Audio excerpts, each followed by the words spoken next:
যেই ছেলে বিদেশে যদি যায় টাকা কামায়, ছেলে যদি বিদেশ থেকে টাকা বেশি পাঠায়, টাকা ঠিক মতো বাবাকে পাঠায়, তো ওই ছেলে মা বাবার কাছে সবচেয়ে বড় ভালো সন্তান। কি বলেন, ঠিক না ঠিক? আবার ওই ছেলে যখন সুন্দর করে টাকা পয়সা পাঠাইবে, তো স্ত্রীর কাছে ভালো স্বামী। কি বলেন, ঠিক না ঠিক? আল্লাহু আকবার। টাকা পয়সা যত বেশি দিতে পারবে, তো ছেলে মেয়ের চাহিদা যত পূরণ করতে পারবে, তো ছেলে মেয়ের কাছে ওই সন্তান থাকবে, ওই বাবা থাকবে সবচাইতে পিওর বাবা। ওর মতো আর বাবা হয় না। আল্লাহু আকবার। শ্বশুর শাশুড়িকে যদি মন জোগায় চলতে পারে, টাকা পয়সা দিতে পারে, তো ওই জামাইয়ের মতো ভালো জামাই হয় না। এইভাবে প্রত্যেকটা সেক্টরে যুবক টাকা কামাই করলে তোমার দাম প্রত্যেকটা সেক্টরে আছে।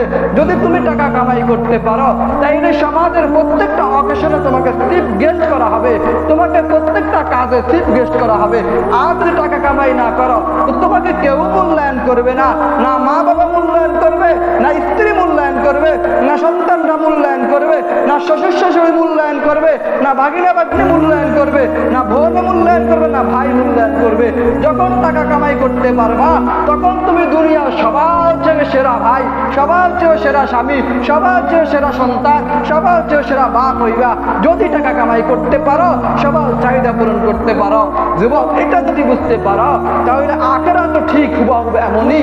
দুনিয়াতে যে রকম কামাই করবা, তো আখেরাত ঠিক এইভাবেই ভোগ করবা। কি বলেন, ঠিক না ঠিক?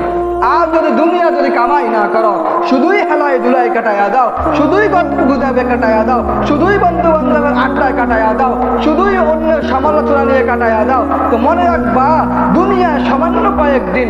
আল্লাহ তাআলা বলেন, বান্দু তিরুনাল হায়াতাদ দুনিয়া, বান্দা শোনো, দুনিয়ার হায়াত সামান্য অস্থায়ী, অল্প কয়েকদিনের জন্য। ওয়াল আখিরাতু খায়রুম ওয়া আবকা, বান্দা তুমি এটাও শুনিয়া রাখো যে আখিরাতের হায়াত দুনিয়ার হায়াত থেকে অনেক উত্তম, অনেক বেশি। দুনিয়ার জিন্দেগির শুরু আছে, শেষও আছে, আখিরাতের জিন্দেগির শুরু হবে। বান্দা জানিয়ে রাখো, এই জিন্দেগির আর কোনোদিন শেষ হবে না, আর কোনোদিন শেষ হবে না। বান্দা দুনিয়াতে যেহেতু একবার আসতো, আর আসার কোনো চান্স আসেনি, আর আসতে পারবা না। দোস্ত, যে ছেলেটাকে কোম্পানি খরচ লাগাইয়া দেয়, ওই ছেলে 5 বছর 10 বছর পর্যন্ত একটা মেয়াদ থাকে, ওই দেশে আর ঢুকতে পারে না। রব্বুল আলামিন জীবনের খরচ একবারে লাগাইয়া দিছে। বান্দা দুনিয়াতে একবার যাইবা, আর কোনোদিন তোমার সিরিয়াল আসবে না, আর কোনোদিন যাওয়ার চিন্তাও করতে পারবা না। কি বলেন, ঠিক না ঠিক? তাইলে যে জানে যে আর কোনোদিন দুনিয়ায় আসবে না, তো সে সময়কে কি পরিমাণ কাজে লাগানো দরকার। যে ছেলে জানে 1 মাস পরে তাকে বাংলাদেশে ফিরে যেতে হবে, 2 মাস পরে তাকে বাংলাদেশে চলে যেতে হবে, ওই ছেলে কি পরিমাণ কষ্ট করে টাকা পয়সা কামাই করে। কারণ আমার আর এদেশে থাকা হবে না, আমাকে যেতে হবে, এজন্য আমার সঞ্চয় আমাকে গোছাইতে হবে। দোস্ত, এই জন্য আমাদের হায়াতে প্রত্যেকটা সেকেন্ড অনেক দামি, প্রত্যেকটা মুহূর্ত অনেক দামি।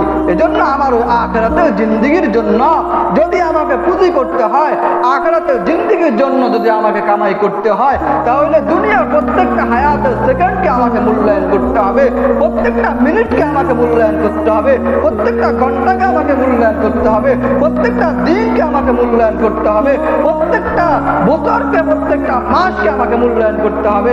তো আমার যখন জিন্দেগির হায়াত শেষ হয়ে যাবে, বিশাল মেয়াদ শেষ হয়ে যাবে, তো আমি কবরে যাইতে দেরি হবে, কবরটা আমার জন্য জান্নাতের বাগান হইতে দেরি হবে না। সুবহানাল্লাহ।